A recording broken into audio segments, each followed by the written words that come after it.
Bonjour tout le monde, content de vous retrouver. Aujourd'hui nous sommes le 9 mars 2022. Le Bitcoin ce matin, belle surprise, il a performé à hauteur de 8%. Ça s'est passé entre 3 et 4 heures du matin, ce petit pump sur le Bitcoin. Malgré tout on reste sur des niveaux, vous le savez, qui sont établis dans un range très propre entre les 45 000 et les 33 000 dollars. On voit que nous sommes actuellement revenus sur la partie haute de ce range. Nous étions plutôt à mi-distance il y a encore pas si longtemps, quelques heures. Nous aurions pu effectivement rejoindre cette ligne basse aux alentours des 35 000. Ça n'a pas été le cas et aujourd'hui on rejoint des niveaux supérieurs. Il y a quand même une figure chartiste à prendre en compte ici qui est pas forcément avantageuse. Alors là je suis en 7 heures au niveau du graphique, j'ai modifié ça pour que ce soit un petit peu plus visible. Il s'agit du bear flag et c'est vrai qu'en fait le bear flag c'est quoi? C'est quand on a un cours qui descend comme ceci et que derrière on a une structure de graphique qui nous dessine quelque chose comme ça avant de dessiner une poursuite baissière. Voilà, c'est quelque chose qui est à prendre en compte, c'est une figure qui pourrait se dessiner à l'écran, elle serait confirmée uniquement sur la cassure de cette ligne, bien sûr avant que cette ligne ne casse, on n'aurait aucune confirmation de cette figure chartiste. Mais il faut savoir que plus le temps passe et plus on a l'impression que cette figure se dessine, d'autant plus qu'on a des volumes décroissants et c'est typiquement caractéristique finalement de quelque chose, d'une figure qui pourrait se confirmer par la suite. Voilà. Si ça arrive, je reste sur mes positions de dire que nous entrons cette fois-ci sur un marché qui sera baissier plus longtemps, avec pourquoi pas un réel marché aussi qui pourrait reprendre seulement peut-être en 2023. Voilà. Si ça se dessine, j'aurais tendance à penser qu'en 2022, on n'aura pas de vraiment réelle performance avec un Bitcoin à 100 000 dollars. Donc c'est à prendre en compte, il faut faire attention, il faut se sécuriser, peut-être maintenant si vous ne l'avez pas fait, mais il faut savoir également que c'est probablement bien trop tard pour se sécuriser aujourd'hui, parce que même si on a cette chute qui s'opère, il est fort à parier que le Bitcoin ne descende pas en dessous des 30 ou des 25 000 dollars, tout simplement pour se stabiliser avec un désintérêt général dans le secteur des crypto-monnaies, avant enfin une reprise, voilà. Donc vous allez peut-être voir une baisse encore de 30% ou de 20%, je sais pas, sur votre portefeuille, mais vous venez quand même de vous prendre un moins 60 si vous n'avez pas sécurisé votre portefeuille au préalable. Donc à réfléchir, est-ce que, à méditer, est-ce que c'est intéressant de le faire ou pas? Est-ce que vous avez besoin de cet argent? Est-ce que vous voulez le garder peut-être pour du plus long terme sur le Bitcoin et à ce moment-là, que l'on confirme ce bear flag ou non, vous allez être tranquille dans votre tête de toute façon, même avec un moins 30% supplémentaire. Voilà, ce sont toutes des notions à prendre en compte, mais c'est bien en fait d'être conscient, je pense, de ce qui pourrait se passer et d'imaginer les différents scénarios envisageables ici. On sait effectivement, ça c'était pour la partie un peu bearish dont je parlais ici, qui n'est pas la plus agréable, je le conçois notamment pour les holders, malgré tout, au niveau de la partie bullish, si jamais on vient casser les 45 000, ici avec une confirmation assez forte et pourquoi pas des volumes ascendants, sans problème, on pourra imaginer un retour entre, comme je le disais, les 55 et les 60 000 dollars dans un avenir assez proche. On a parlé hier de temporalité, donc là j'ai fait plus un zoom sur le Bitcoin et ces 3 derniers mois qui se sont écoulés. Mais hier, voilà, on a parlé de temporalité, je vais vous remettre la vidéo ici en haut à droite et j'aimerais ajouter des choses par rapport à ce que je vous ai dit hier, notamment j'ai répondu à un commentaire tout à l'heure, donc voilà, c'est ici. Donc là en fait, ce qui s'est passé c'est que sur mon graphique, donc que je vous ai présenté hier, j'avais pas forcément alors revérifié les halvings de façon précise. Vous avez ici tous les halvings, je vais me mettre en mensuel pour que ce soit plus clair. Et ce que j'ai pas fait finalement, c'est que j'ai pas revérifié les halvings. Aujourd'hui, je l'ai fait, j'ai décalé de quelques semaines certaines lignes qui avaient un petit peu bougé, des lignes violettes. Donc j'ai recalculé un petit peu les choses. Donc si vous comprenez pas du tout ce que je raconte, n'hésitez pas à aller voir la vidéo d'hier, ça sera beaucoup plus. Voilà, donc comment est-ce que j'ai retrouvé les halvings de façon précise? En fait, juste pour vous expliquer comment j'ai fait, parce que lorsque vous allez sur certains sites, des fois vous n'allez pas avoir les bonnes dates, il faut vraiment, je pense, aller sur le site Blockchain Explorer. Là, vous allez marquer le numéro du bloc, parce que les halvings, c'est tous les 210 000 blocs. Donc le 210e 1000 blocs du Bitcoin, vous faites entrer, vous cliquez sur Bitcoin et vous voyez que le premier halving c'était le 28 novembre 2012. Voilà, au moins vous avez la date précise ici, vous pouvez marquer 420 ensuite pour avoir le halving numéro 2 et le halving numéro 3 c'est 630 et vous allez voir qu'on va tomber sur le 11 mai, c'était bien effectivement, je m'en rappelle, j'étais là à checker en même temps sur l'Explorer Blockchain, pile poil quand est-ce qu'on allait confirmer ce 630e 1000 blocs qui correspond au halving et ça a bien eu lieu, regardez le 11 mai, c'était à 21h23. Voilà, donc c'est comme ça que j'ai ensuite répertorié mes halvings ici et là on voit clairement que on avait ces cycles, halving, top, halving et le top qui se suit. Hein. Est-ce qu'on l'a atteint encore? J'en sais rien. Et nous, ce qu'on regardait, c'était le nombre de semaines entre les halvings et les tops. Et on voit qu'il y en a de plus en plus, parce que il y a de plus en plus d'acteurs dans le marché. Le Bitcoin est de plus en plus volatile et donc ça prend de plus en plus de temps à se construire, hein, bien sûr. Donc moi j'ai refait les calculs de façon précise puisque je vous le disais, hein, j'ai repositionné correctement mes lignes de halving. Et donc au niveau des calculs, en 2013, entre le halving et le top, il y a eu 52 semaines. Lors du deuxième bull run en 2018, de la même façon, entre le halving et le top, il y a eu 75 semaines, donc 23 semaines de plus. Au niveau de ce qui est en train de se passer actuellement, si le sommet a déjà été atteint en novembre, on estime que le sommet, admettons, a été atteint à 68 000 en novembre, eh bien ça voudrait dire qu'il y aurait eu 78 semaines entre le sommet et le halving qui a eu lieu le 11 mai 2020. Voilà. Donc ça fait 3 de plus, ça ferait 3 de plus seulement par rapport à 2018. Alors que vous voyez là, c'est assez logique finalement que ce soit de plus en plus long, puisque comme je le disais, les acteurs, il y en a de plus en plus, il y a beaucoup plus d'argent en jeu, et c'est forcément, les mouvements se font plus lentement, de façon générale. Donc ça me semble pas suffisamment logique de voir seulement 3 semaines de plus par rapport à 2018, sachant qu'il y a énormément plus d'argent en jeu ici et en capitalisation sur le Bitcoin. Voilà. Donc, si le sommet n'a pas été atteint encore, donc là actuellement nous sommes à 95 semaines, donc 20 de plus qu'en 2018. Donc oui, aujourd'hui, là, actuellement, nous sommes sur des niveaux bien trop bas. On aurait pu espérer, en tout cas, que là, à la 95e semaine, on soit potentiellement sur un ATH, sur un sommet, etc. Ça aurait pu coller avec ces scénarios précédents. Mais c'est pas le cas. Donc on peut peut-être encore laisser le temps au Bitcoin, encore 5, peut-être 10 semaines, pour faire, pourquoi pas, plus 30, ou peut-être même plus 40, qui sait, allez, si on peut pousser encore 20 semaines, mais alors ça serait pour moi un petit peu trop, il faut quand même rester raisonnable. Voilà, et bien si on peut encore espérer pour ces 10 ou 15 ou 20 prochaines semaines un nouvel ATH sur le Bitcoin, ça reste encore viable malgré tout, après ça ne le sera plus. C'est pour ça que je dis attention, hein, voilà, peut-être jusqu'à 110 semaines, pourquoi pas, on pourrait pousser jusqu'à 110 semaines, là on est à 95, donc encore 15 semaines de plus, pourquoi pas, mais après, voilà, il faut faire attention également, parce que ça fait 10 ans finalement que le Bitcoin respecte ses cycles hein, de halving et de sommet, on voit que ça a encore été le cas ici en 2020 et 2021, est-ce que ça va continuer pour ce prochain cycle qui pourrait se produire en 2024? Ça on n'en sait rien du tout, hein. C'est pas parce que ça fait 10 ans que la même chose se produit que ça va continuer. La probabilité pour que ça continue est du coup très importante parce qu'il y a beaucoup d'occurrences finalement, donc plus d'occurrences il y a et plus la probabilité pour que ça se produise à nouveau de la même façon est importante, mais malgré tout, on ne peut pas en être sûr à 100%.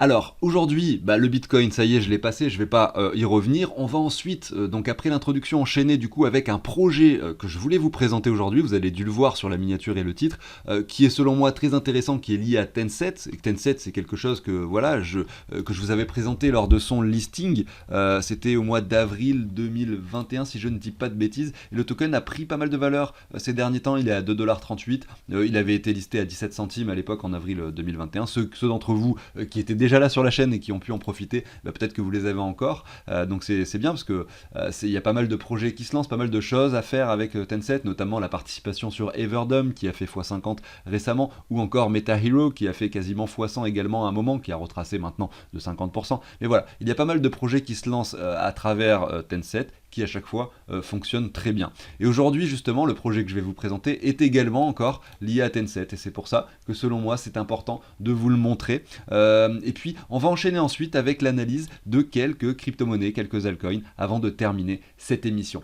Donc bien sûr si le contenu de la chaîne vous plaît, pensez à l'abonnement, au like, à la petite cloche pour pas manquer les émissions quotidiennes. Moi je vous passe la petite intro et je vous dis à tout de suite.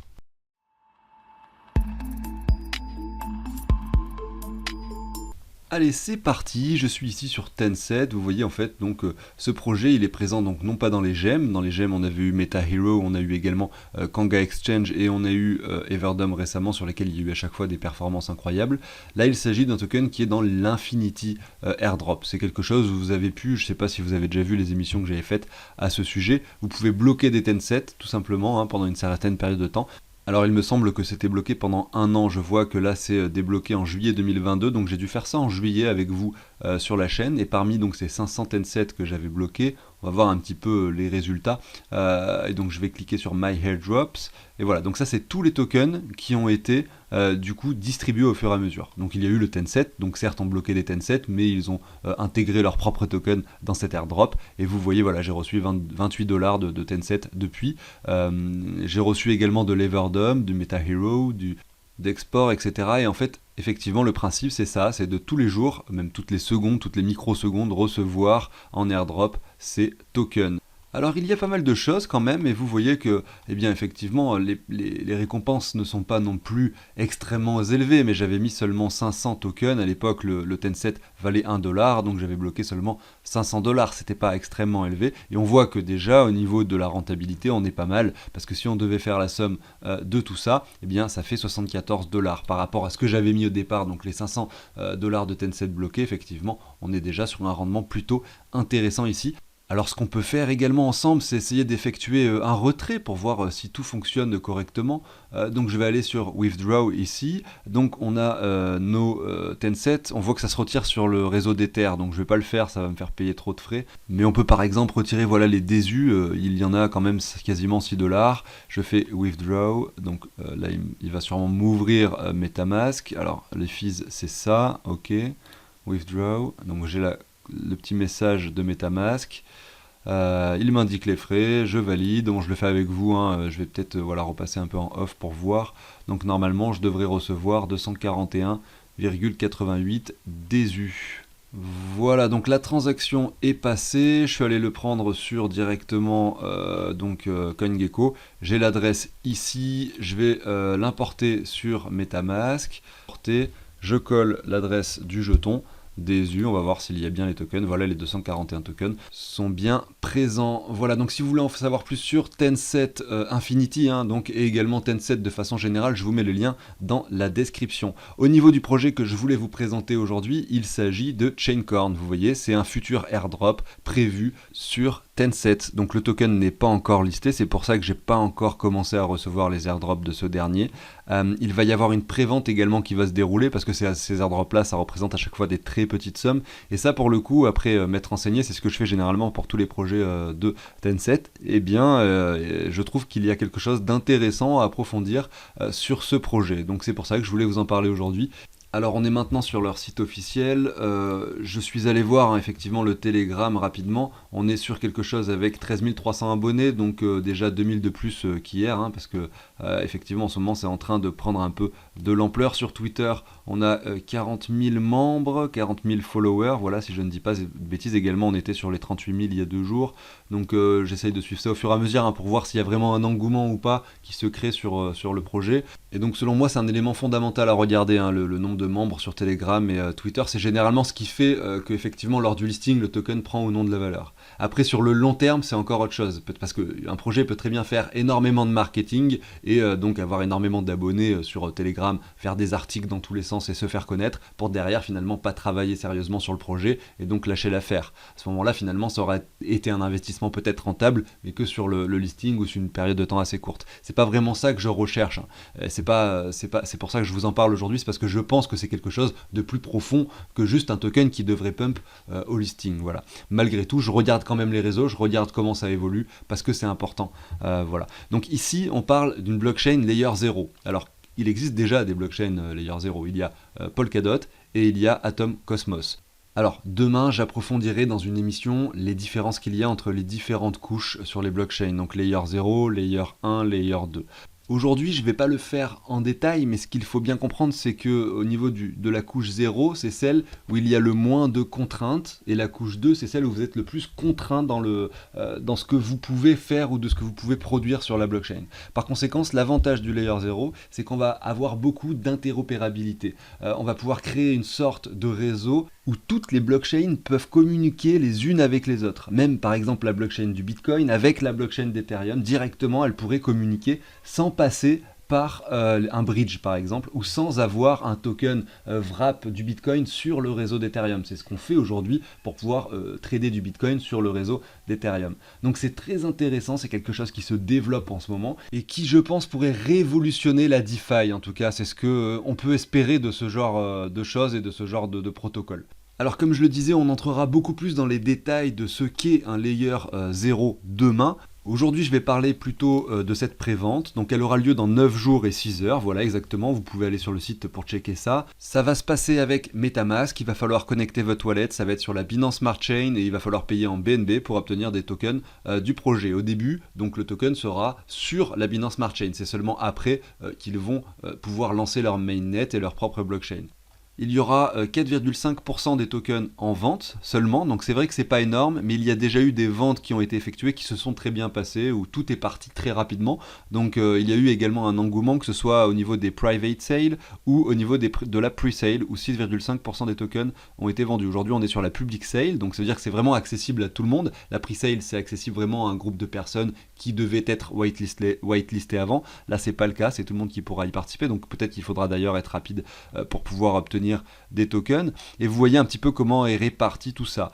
Il faut savoir qu'il y aura du vesting, c'est-à-dire que les tokens seront débloqués chaque mois et ça va pas être disponible entièrement dès le début. Il y aura une partie également disponible dès le début, et ça, tout ça c'est indiqué dans le light paper, je suis dessus actuellement, donc voilà, public sale c'est indiqué ici, 4,5% de l'ensemble des tokens qui seront distribués lors de la public sale, 50% des tokens seront disponibles immédiatement, et ensuite le reste ça va être distribué à hauteur de 10% chaque mois. Vous voyez, donc ça veut dire qu'en fait, au bout de 5 mois, vous aurez tous les tokens. Donc le 22, admettons la vente se passe le 19 mars, vous allez devoir faire la transaction sur MetaMask, etc., envoyer vos BNB, comme on fait d'habitude sur les préventes lorsqu'on est sur des smart contracts en décentralisé, là en l'occurrence sur la Binance Smart Chain, et derrière, en fait, sur le site, du coup, c'est comme ça que ça se passe en général, sur le site de Chaincorn, vous allez avoir un bouton vesting, probablement, vous allez cliquer dessus, et chaque mois, vous allez pouvoir réclamer vos tokens, les 10% supplémentaires, et au bout de 5 mois, vous allez avoir l'intégralité de vos tokens disponibles. Voilà, donc aujourd'hui j'ai parlé très rapidement de ce projet, je ne suis pas entré dans les détails puisqu'il n'y en a pas encore suffisamment, il y en a beaucoup plus que ce que j'ai raconté, donc c'est pour ça qu'on va de toute façon revenir la semaine prochaine dessus. Il y a un light paper, il y a quand même des informations que je peux vous dire que je vous ai pas citées forcément aujourd'hui. Malgré tout, il n'y a pas encore de white paper disponible. C'est pas quelque chose de forcément négatif, ça arrive souvent sur les projets que les white papers ne sortent pas directement. C'était le cas par exemple pour Everdom. Il y a beaucoup de personnes qui me disaient oui, il y avait même pas de light paper, il y avait rien.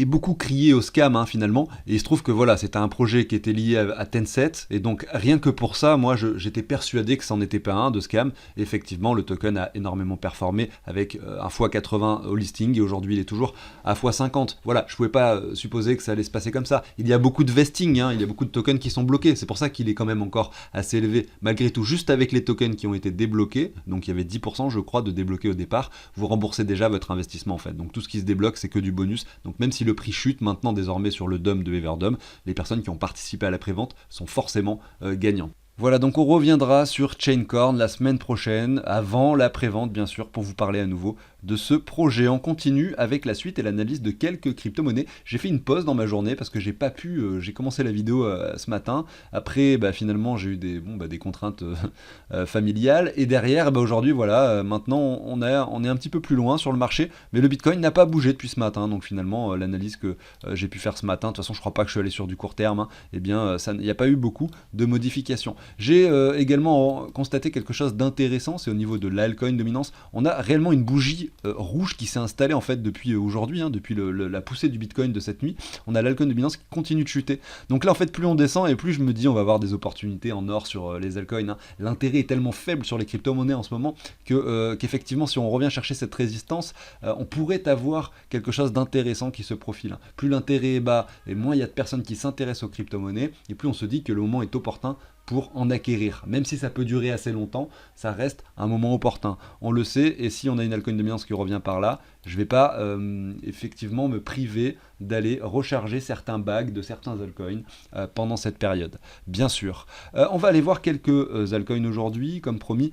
Je commence par Omisego, regardez qui chute là en weekly. Effectivement, je pense qu'on va avoir beaucoup d'altcoins chuter par rapport au Bitcoin. Là, je suis effectivement par rapport au Bitcoin. On a cette ligne qui peut représenter vraiment un bottom ici. Est-ce qu'on va revenir sur cette ligne sur Omisego? J'en sais rien. Mais là, c'était intéressant de voir ce qui s'était passé. Ça, c'est une structure propre. Là, je vous montre Omisego, mais bon, sans parler du token en lui-même. C'était assez intéressant de voir ça. Vous voyez, on fait un plus bas, de plus en plus bas. Ici, on fait un plus haut que le précédent. Donc, on a vraiment une sorte de canal comme ceci. Et vous voyez, on vient chercher des points extrêmement bas avant de pump comme ça, de façon extrême, hein. Ça, c'est des choses qu'on aime bien voir. On n'aime pas voir des beer flags, hein, et c'est ce qu'on constate actuellement sur le Bitcoin. Donc, j'espère qu'on va pas avoir cette poursuite à la baisse. Mais ce genre de structure est beaucoup plus intéressante finalement que d'avoir quelque chose, comme je le disais en début d'émission, qui fait quelque chose comme ça, voilà, qui finalement semble être un piège haussier, alors que là, on avait une réelle purge avant une reprise finalement qui s'était opérée. Au Misego, là aujourd'hui on revient sur des points pertinents. Si on reprend toute cette hausse ici, on voit qu'on est effectivement en dessous des 90 de Fibo. Là d'ailleurs je suis ici en logarithmique, je vais le retirer. Donc on revient quasiment sur le point bas précédent sur Omisego, et ça c'est quelque chose que j'aime bien voir, et ça fait probablement des parties des coins que je rechargerai si jamais on revient sur cette grosse résistance, ce gros support pardon, sur l'altcoin dominance. Voilà, il y avait une crypto que je voulais passer, SNX, qui en ce moment est en train de performer. Je l'ai regardé, j'ai vu ça par rapport au dollar. Ce matin, un token qui finalement, vous voyez, on a commencé à analyser, on a pu acquérir sur la chaîne et le portefeuille fictif pendant ces périodes. C'est un token qui a chuté, qui a continué à chuter, qui a confirmé ce M, qui avait dessiné un triangle rectangle baissier assez moche finalement. Et là, on revient carrément sur le niveau précédent par rapport au Bitcoin. On imprime cette bougie verte ici. Est-ce que c'est le signe enfin de quelque chose qui pourrait latéraliser et se reprendre hein, sur SNX? Et ben pourquoi pas, en tout cas on pourrait l'espérer, hein. Il a tellement chuté ces derniers temps. Pour revenir, regardez, aux alentours des 3,50$, ça représente quasiment l'ancien bottom ici. Donc voilà, ça aussi également, hein, ça fait partie des cryptos qui n'ont pas du tout performé en 2021, celle-ci a performé en 2020 hein, lors de l'alt season de 2020, mais pas du tout en 2021. Et parmi ces cryptos qui n'ont pas performé en 2021, il y en a certaines que je garde vraiment dans mon portefeuille, que je ne revends pas, parce que effectivement, elles sont sur des points vraiment très très bas. Et je me dis que les retournements peuvent commencer à s'opérer. Notamment ici, regardez, on a cette chute, on a ce ralentissement, peut-être qu'on peut avoir cette latéralisation.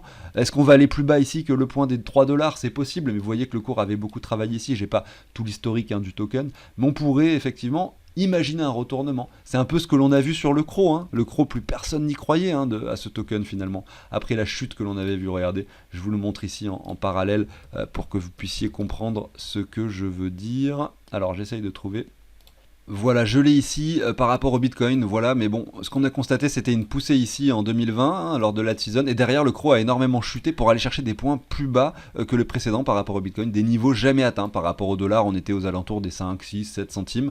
Ensuite, il a touché les 1$ quasiment, donc quand on a eu cette poussée. Par rapport au Bitcoin aussi, il a énormément performé. Là, on voit qu'il retrace à nouveau. Ce qui n'est pas étonnant, hein, tout simplement parce que là, regardez, on a cette jolie trendline qu'on peut se positionner. On était sur un fort point de résistance, hein, là, quand on est revenu chercher ce niveau-là sur le CRO, entre les 61,8 et les 78,6. On rebondit vers le bas sur cette ligne désormais. Ce que je veux dire, c'est que pendant cette période de capitulation, hein, pour faire le comparatif avec le SNX que je vous passais juste avant, eh bien, effectivement, c'était des bons niveaux pour acheter du CRO, mais je pense pas qu'il y ait beaucoup de monde qui ait saisi cette opportunité, puisque quand on voit quelque chose qui fait un plus bas comme ça, et quelque chose qui latéralise sur des prix tellement bas par rapport à ce qu'il avait avant, et qui ne fait rien, il ne bougeait pas, il variait entre les 4 et les 5 centimes de dollars pendant des mois et des mois, alors que tout le reste était en train de performer en janvier, février, mars 2021, tout performait, le CRO lui stagnait entre les 5 et les 6 centimes, et en fait il a fait sa poussée ici lors de la sortie de la blockchain Chronos, certes, en septembre, ici voilà, il a touché les 1$. Donc il faut jamais désespérer en fait sur un marché qui latéralise comme ça, et se dire que potentiellement c'est des coins que l'on voit latéraliser, qu'il faut conserver dans son portefeuille, en fond de portefeuille, même si ça représente pas beaucoup. Justement, même si ça représente pas beaucoup, c'est moins embêtant de les conserver, puisqu'on se dit que voilà, ça va pas changer notre vie. Et derrière, c'est des tokens qui peuvent représenter 1% de votre portefeuille, et qui peuvent passer ensuite à 10%, hein, comme c'était le cas sur notre portefeuille fictif ici, Ocean hein, par exemple, non pas Ocean, excusez-moi, UOS hein, qui était passé, on en avait acheté 3-4%, il est passé à 15%, tout simplement parce qu'il a explosé ce token hein, courant 2021. Voilà. Donc c'est pour ça que de façon générale je prône la diversification. Vous voyez, c'était le cas sur ce portefeuille fictif que l'on construit ensemble depuis un an sur la chaîne. Certains n'ont pas performé, le SNX peut-être pourrait se reprendre, donc les 2% de SNX qu'on a sur ce portefeuille fictif, je vais les conserver, peut-être que ça pourra se transformer en quelque chose de plus gros. Les 15% du OS, peut-être qu'il faut se séparer d'un petit peu pour acheter d'autres tokens, justement parce qu'il a déjà eu une très belle performance. Il peut continuer, malgré tout maintenant il représente 15% du portefeuille. Voilà. Donc ça, cet outil, c'est ce que vous avez à l'écran, c'est tableau, je vous le partage sur la chaîne, hein. C'est un tableau qui récupère le prix des cryptos en temps réel. Quand le Bitcoin change de prix, là ça change automatiquement, donc vous pouvez l'avoir, cet outil, avec les prix qui changent automatiquement. Vous allez pouvoir mettre toutes vos crypto-monnaies, vous allez pouvoir dire combien vous en avez de chacune par plateforme, vous allez dire j'en ai tant sur Binance, tant sur Coinbase, etc. Vous allez connaître le pourcentage que ça représente par rapport au portefeuille total, ça va comparer ça avec ce que vous avez investi au départ, ça va vous dire vos gains, votre ROI, la valeur du portefeuille actuel, les graphiques. Vous allez même pouvoir calculer les plus et les moins-values hein, quand vous allez faire des transactions par rapport à l'euro, tout simplement. Donc plein de choses intéressantes, n'hésitez pas à jeter un œil à ce tableau, vous l'avez dans la description sous la vidéo du jour. Ici, vous avez une émission où j'explique beaucoup mieux le tableau, n'hésitez pas à aller voir. Et ici, le site de CryptOrganize pour effectuer une donation pour obtenir cet outil d'investissement. Voilà, donc la fin était un peu cafouillie parce que j'avais pas le temps en fait de faire cette émission correctement parce que j'ai eu des contraintes comme je le dis aujourd'hui. J'espère tout de même que ça vous a plu. N'hésitez pas si c'est le cas au passage à vous abonner, à liker.